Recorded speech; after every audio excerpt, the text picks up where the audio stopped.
जो इच्छा करी हो मन माही, राम कृपा कछु दुर्लभ नाही। नमस्ते दोस्तों, जय सिया राम, जय बाबा की।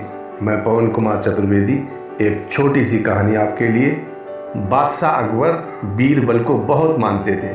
बीरबल बड़े बुद्धिमान थे और अपनी विनोदपूर्ण बातों से बादशाह को प्रसन्न रखते थे।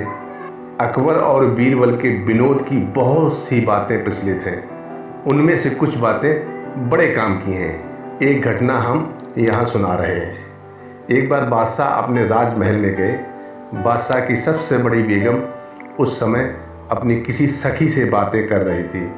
बादशाह अचानक जाकर खड़े हो गए। बेगम उठ खड़ी हुई और हंसती हुई बोली, आइए मूर्खराज। बादशाह को बहुत बुरा लगा, लेकिन बेगम ने इससे पहले कभी बादशाह का अपमान नहीं किया था। बादशाह जानते थे कि बेगम बुद्धिमान है, वह बिना कारण के ऐसी बात नहीं कह सकती है। लेकिन बादशाह ये नहीं जान सके कि बेगम ने उन्हें मूर्खराज क्यों कहा। बेगम से पूछना बादशाह को अच्छा नहीं लगा।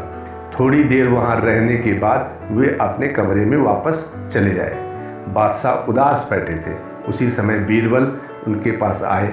बीरबल को देखते ही बादशाह ने कहा, आइए मूर्खराज। बीरबल हंस कर बोले, जी मूर्खराज जी। बादशाह ने आंख चढ़ाकर कहा, बीरबल तुम मुझे मूर्खराज क्यों कहते हो? बीरबल ने कहा, मनुष्य 5 प्रकार से मूर्ख कहलाता है। पहला, यदि 2 व्यक्ति अकेले में बात कर रहे हो और वहाँ कोई बिना बुलाए या बिना सूचना दिए जा खड़ा हो तो उसे मूर्ख कहा जाता है। दूसरा, 2 व्यक्ति बातचीत कर रहे हो और उसमें तीसरा व्यक्ति बीच में पढ़कर उनकी बात पूरे हुए बिना बोलने लगे तो वह भी मूर्ख कहा जाता है। तीसरा, कोई अपने से कुछ कह रहा हो तो उसकी पूरी बात सुने बिना बीच में बोलने वाला भी मूर्ख माना जाता है। चौथा, जो बिना अपराध और बिना दोष के दूसरों को गाली दे और दोष लगाए वह भी मूर्ख है। और अंतिम यानी 5वां, इसी प्रकार जो मूर्ख के पास जाए और मूर्खों का संग करे वह भी मूर्ख कहलाता है। बादशाह बीरबल के उत्तर से बहुत प्रसन्न हुए।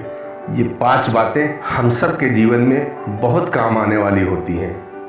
अगर हम इन 5 बातों का स्मरण रखें, ध्यान रखें, तो जीवन में हम कभी भी मूर्ख नहीं बन पाएंगे। अर्थात हमें कोई मूर्ख नहीं कह पाएगा, क्योंकि ये जीवन के लिए बहुत ही अच्छी और जीवन को सफल बनाने के लिए भी बहुत आवश्यक है। अतः यदि हम मूर्ख नहीं बनना चाहते, मूर्ख नहीं कहलाना चाहते, तो हमें इन बातों का स्मरण रखना चाहिए। और इसलिए मित्रों, हनुमंत स्वरूप पूज्य गुरुदेव बाबा नीम करौली का ध्यान करते रहिए, प्रभु श्री राम जी का ध्यान करते रहिए, भगवान का ध्यान करते रहिए और जीवन में सदैव स्वस्थ रहिए, मस्त रहिए, व्यस्त रहिए।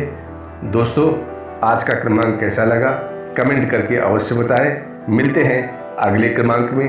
तब तक के लिए जय सिया राम, जय नीम करौली बाबा।